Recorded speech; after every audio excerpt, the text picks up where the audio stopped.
자,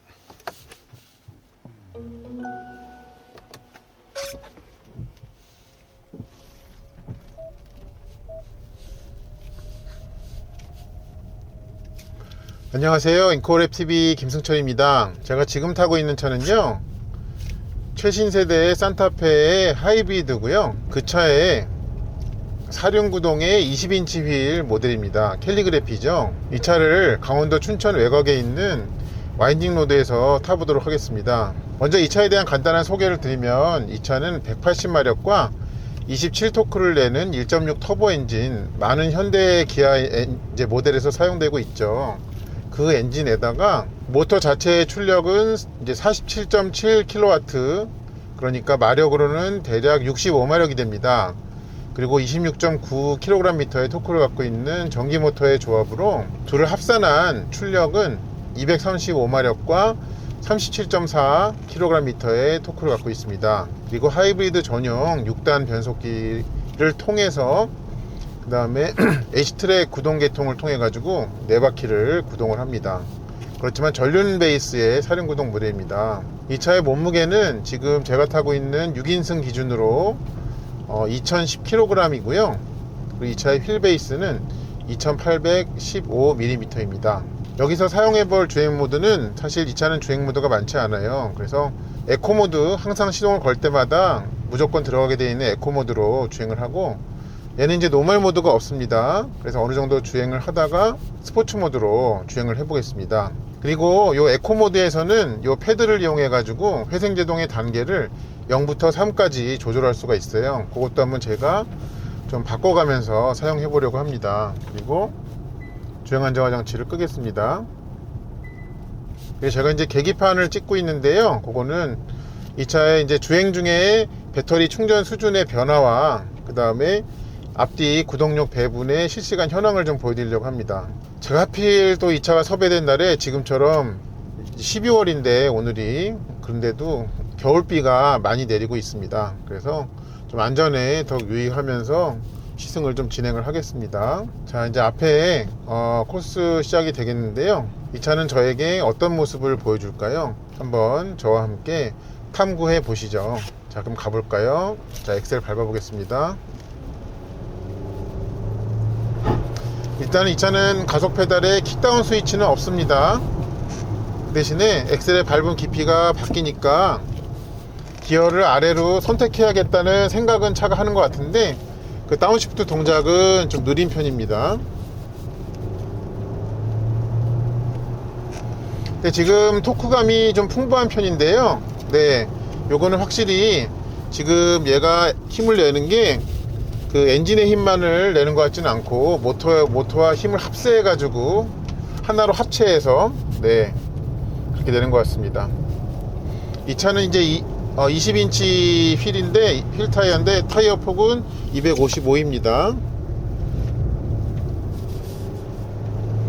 확실히 지금 이렇게 엑셀을 다 밟아도요, 앞바퀴는 구동력이 다 채워지는데 뒷바퀴는 한 절반 정도만 채워집니다. 그래서 얘는 지금 에코 모드에서는 이 정말 전륜구동 기반처럼 움직인다는 거를 여기서도 확인이 가능합니다.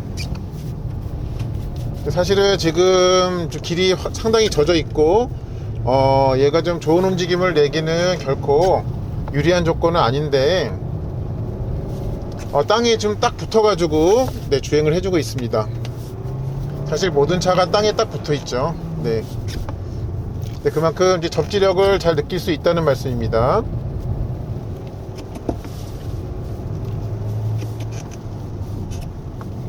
지금 이제 회생제동을 일단 0단계로 하고 있어 가지고요, 이 엑셀을 놓을 때마다 회생제동이 적극적으로 일어나지는 않고 있습니다.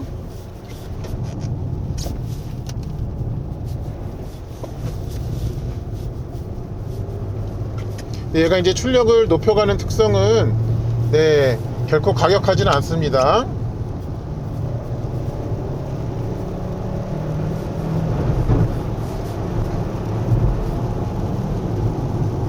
이렇게 길이 웅덩이들이 있네요.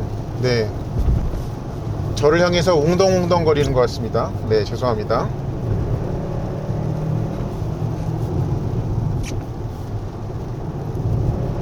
지금 이제 엔진 회전수를 보면은 이 회전수를 높여가는 특성은 네, 좀 상당히 젠틀합니다.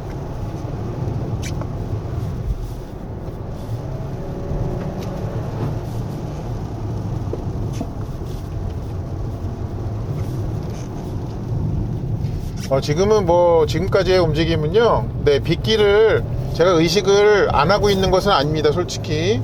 근데 그게 별로 저에게 좀 머뭇거리게 하지 않게 만드는 것 같습니다. 네.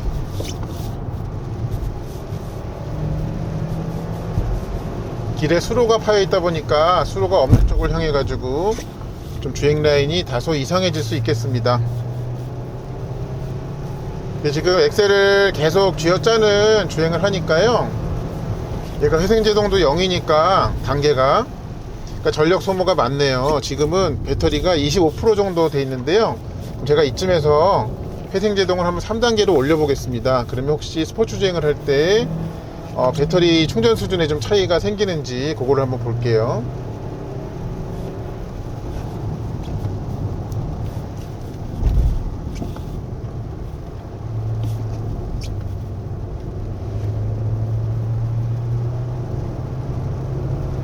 확실히 전에 이제 여기서 리뷰했던 2.5 가솔린 전륜보다는 네, 좀 이렇게 펀치력이나 튀어나가는 맛은 좀 적은데요, 그래 좀 타는 사람으로 하여금 좀 더 좀 안심하면서 갈 수 있게 만들어주는 그런 심리적인 네, 보호막이 좀 쳐지는 것 같습니다.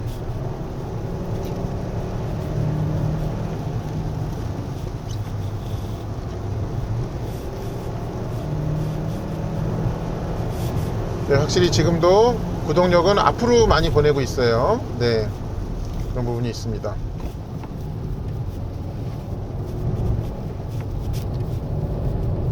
이제 하이브리드는 아무래도 배터리 용량이 작다 보니까요, 그러니까 구동에 사용할 수 있는 배터리 용량이 작다 보니까 회생제동을 좀 적극적으로 사용을 해야 되죠. 그러니까 엑셀을 좀 잘 놓는 그 시간 관리를 좀 잘하는 게 중요합니다. 스포츠 주행에서는 당연히 엑셀을 많이 밟아야 되는데요,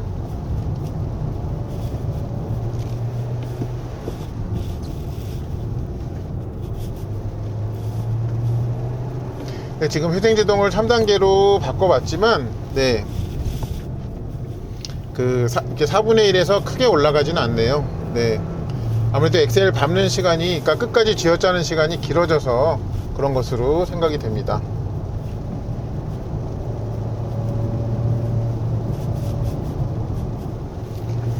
자, 그럼 여기까지가 에코 모드였고요.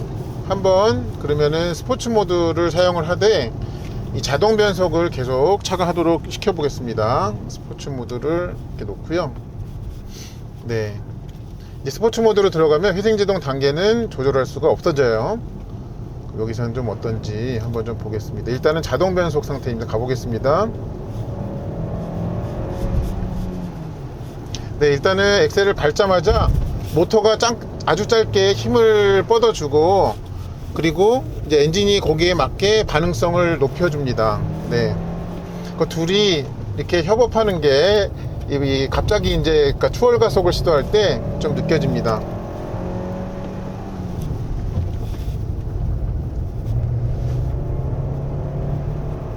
그리고 지금 이제 그 스포츠 모드로 넣으니까요, 뒷바퀴로 구동력을 보내는 비율이 높아졌습니다. 특히 코너에서 많이 높습니다. 그러니까 직선에서는 직선 구간에서 가속 페달을 밟으면 여전히 이제 전륜으로 더 많은 구동력을 보내지만, 코너에서는 이렇게 뒤로 보내는 비율이 상당히 높아집니다. 요거는 에코 모드일 때와도 좀 차이가 많이 있네요.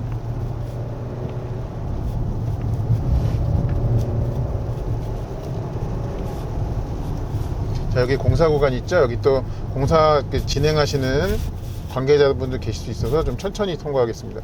여기가 좀 바뀌었네요. 그래도 요거 구간만 통과하고 나서 다시 저의 페이스를 찾겠습니다. 여기 공사 끝나서 다행이네요. 자, 다시 가봅니다.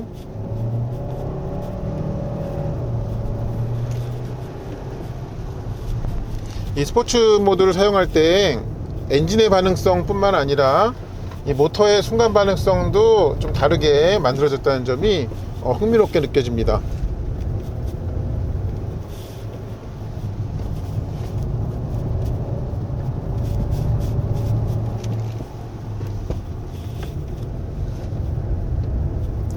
근데 지금까지 여기까지 오면서요, 제가 물론 좀 약간 소심하게 코너 진입을 하는 부분도 많습니다만 황당하게 주행 라인이 벗어나거나 이런 일이 단 한 번도 없었습니다.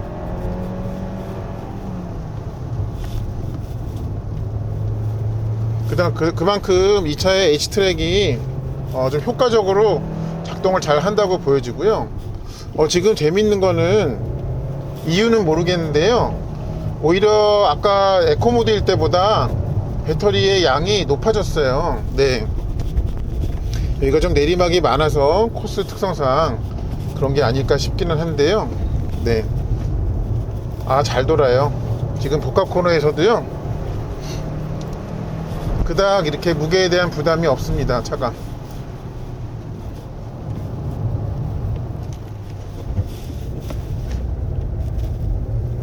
앞바퀴에서 드득드득 하는, 그러니까 밖으로 조금씩 밀려나는 그 소리가 들리시죠? 네, 그 소리는 그렇긴 한데요, 운전자가 차를 좀 물리적 한계 이내에 좀 머무르게 하기가 쉽습니다, 이 차가. 네.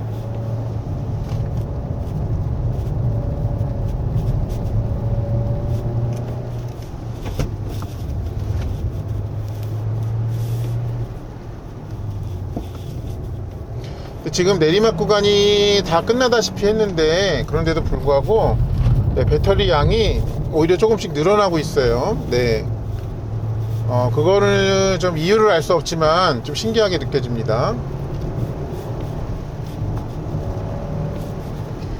근데 지금 이제 스포츠 모드에서는 엑셀을 놓을 때 반응이 아까 회생제동의 높은 단계에 해당하는 영역은 결코 아니거든요.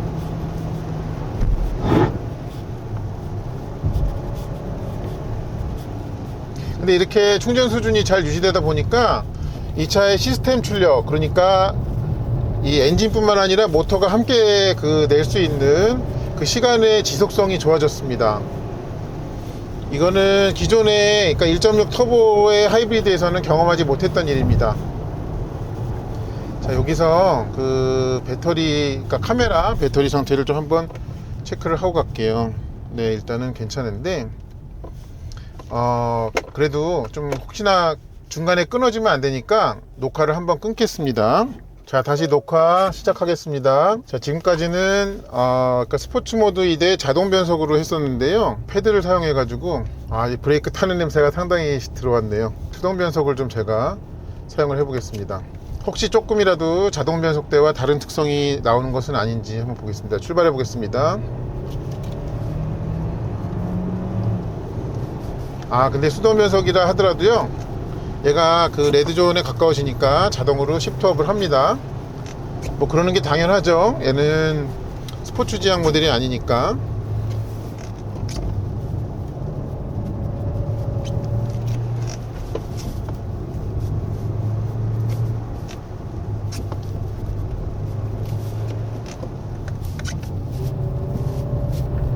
그리고 이제 얘가 속도 조건만 맞으면 운전자가 다운시프트를 하라고 할 때에는 이렇게 쓸데없는 고집을 부리지는 않네요. 네, 그런 점은 매우 좋은 것 같습니다.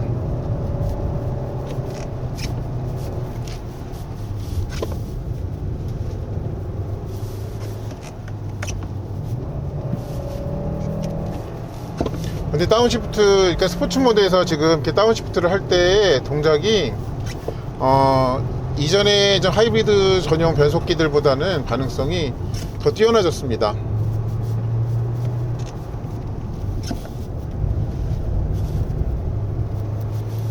자, 근데 이제 이렇게 수동 변속 상태에서는요, 기어랜다. 엑셀을 아무리 밟아도 자동으로 변속되지는 않습니다. 그러니까 킥다운이 거기서 되지는 않죠.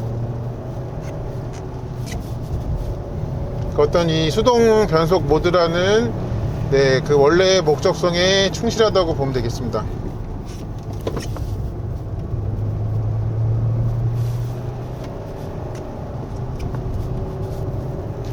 지금 아무리 생각해도요, 스포츠 모드는 지금 배터리 수준이 야금야금 오히려 올라가고 있어요. 이 중간 지점을 향해서.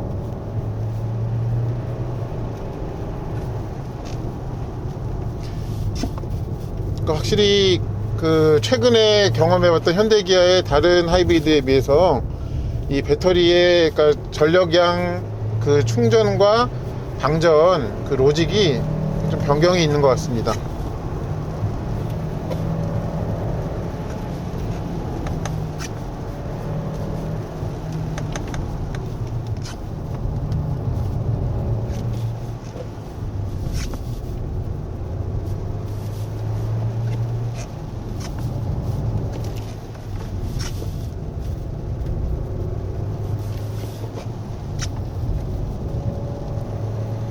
그리고 이제 사륜, 제가 이 차의 전륜은 뭐 아직 만나볼 기회는 없었습니다만, 전륜이 조금 더 경쾌함은 분명히 있을 것입니다.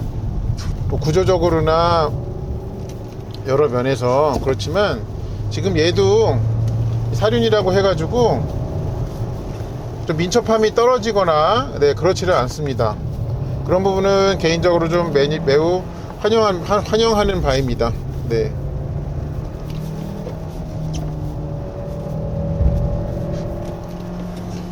코너가 이제 젖어 있는 상태에서 엑셀을 급하게 밟으니까 순간적으로 좀 헛도는 현상이 있긴 했는데요. 그러다가 이제 금방 또 이렇게 그게 사그러듭니다.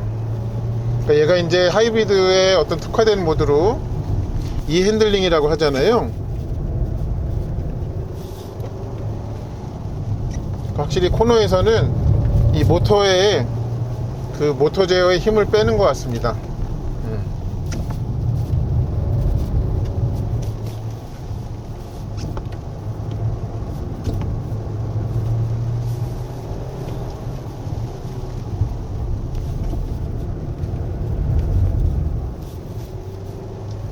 차 상당히 훌륭한데요. 네. 제가 그 전에, 그러니까 2.5 가솔린 전류는 차가 좋기는 한데, 제가 영상을 복귀해 봐야겠습니다만, 훌륭하다는 표현까지는 나오지 않았던 것 같아요. 근데 이 차는 훌륭하다는 말을 쓰기에 주저하지 않게 되네요. 그리고 요 20인치에 21인치보다 오히려 두꺼운, 그러니까 10mm지만 더 두꺼운 타이어를 쓴 게 이런 주행에서는 오히려 큰 도움이 되는 것 같습니다.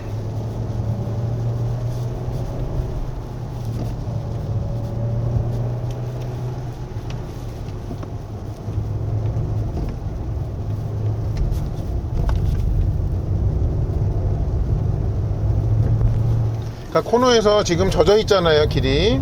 근데도 엑셀을 아무리 밟아도요, 그러니까 토크 제어가, 그러니까 이 핸들링을 통해 가지고 효과적으로 이루어지고, 또 앞뒤 이제 H 트랙으로 그 두 가지의 시스템이 다 도움을 주다 보니까요, 운전자가 밖에가 사실 이게 현상적으로는 위험한 그 상황이잖아요. 근데 그거를 잊어버리게 되는 그런 효과가 생기네요.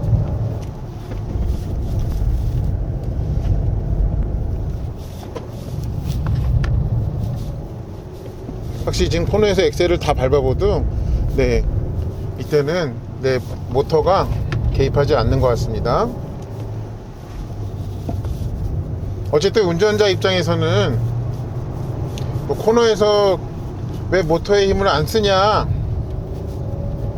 생각할 수 있지만, 차의 움직임을 좋게 하고 그런데 도움이 된다면 잠깐쯤은 모터를 쉬게 해도 상관없죠. 저 길에 이제 저 낙엽들이 좀 있어가지고 거기를 그 위를 좀 밟느라고 좀 약간 불안정한 상태가 있었습니다, 차가.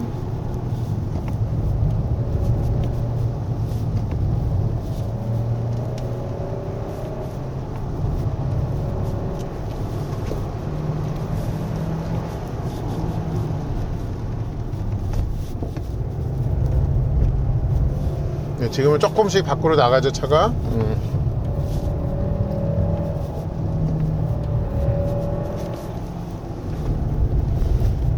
네, 지금도 조금씩 밖으로 나가고 있습니다.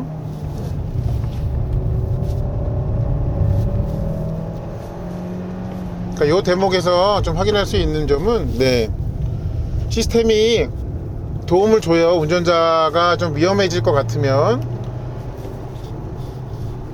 그렇지만 네, 운전자가 기본적인 그 원리대로 조작은 해 줘야죠.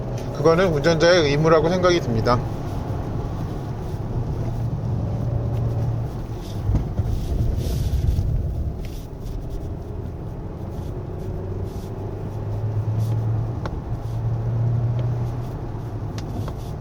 그리고 제가 이제 브레이크가 페달에서 느껴지는 제동력의 하락은 좀 없는데요, 아까도 잠깐 섰을 때 상당히 많은 연기가 났었거든요.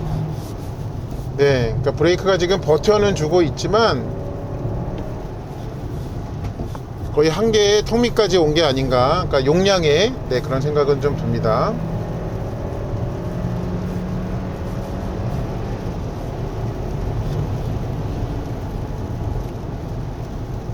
근데 네, 지금 거듭 놀라는 점은요, 배터리의 그 양이 그 3분의 1 아래로 안 떨어지고 있다는 점입니다. 네, 정말 그 비슷한 용량의 배터리를 가지고 이렇게 긴 시간 동안 이 시스템 출력을 오롯이 사용할 수 있다는 점이 이 신형 산타페 하이브리드의 좀 좋아진 점 같습니다.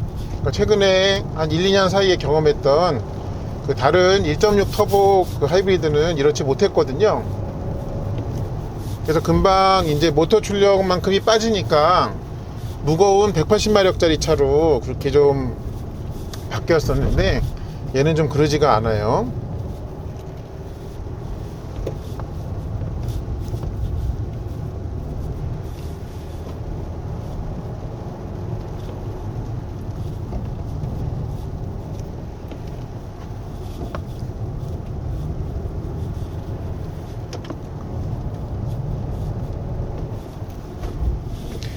근데 이제 그런 점은 있죠. 이 핸들링이 어쨌든 코너에서는 모터의 개입을 이제 안 시키다, 이건 제 느낌상입니다만, 안 시키다 보니까 직선에서만 그 시스템 출력을 좀 느낄 수 있어지는 거, 네, 그런 부분은 분명히 있습니다. 자, 이제 코스 다 왔고 마을에도 들어왔기 때문에요, 주행 모드를 바꾸고 이 차에 대한 총평을 좀 내려봐야겠네요. 아이고, 주행 모드가 안 바뀌었네. 산타페 2.5 가솔린과 비교를 하면 이 차는 분명히 약간 싱겁습니다, 맛이. 네, 그렇지만은 그거를 섭취하는 운전자로 하여금 이게 진국이구나 하는 거를 좀 더 느껴지게 만듭니다. 그러니까 전체적인 파워트레인의 그 조율이 굉장히 좀 세련되고, 또 운전자가 더 편안함을 느끼게 해주는 쪽은 하이브리드 쪽이다 라는 그런 말씀을 드릴 수 있겠네요. 그러니까 물론 이제 일상 조건에 타면 뭐 연비, 또 막히는 데서의 정숙성, 이런 거가 대부분 이제 하이브리드 차들의 공통적인 장점인데, 얘는 좀 운전의 맛에 있어서 물론 더 빠르다고 볼 수는 없습니다만, 적어도 운전석에서 느껴지는 운전자의 맛에 있어서는 그 성숙미가 그 2.5 가솔린보다는 더 뛰어나다 하는 점은 확인이 됐습니다. 그래서 추가금을 내고 구입하는 게 가치가 있네요. 네, 그럴 돈값을 합니다. 네, 이상으로 산타페, 그러니까 MX-5 산타페 하이브리드 4륜구동 20인치 휠의 캘리그래피의 강원도 춘천 외곽에서의 리뷰를 마치도록 하겠습니다. 이 차량이 궁금하셨던 분들께 저의 영상이 도움이 되었기를 바랍니다. 시청해주셔서 감사합니다.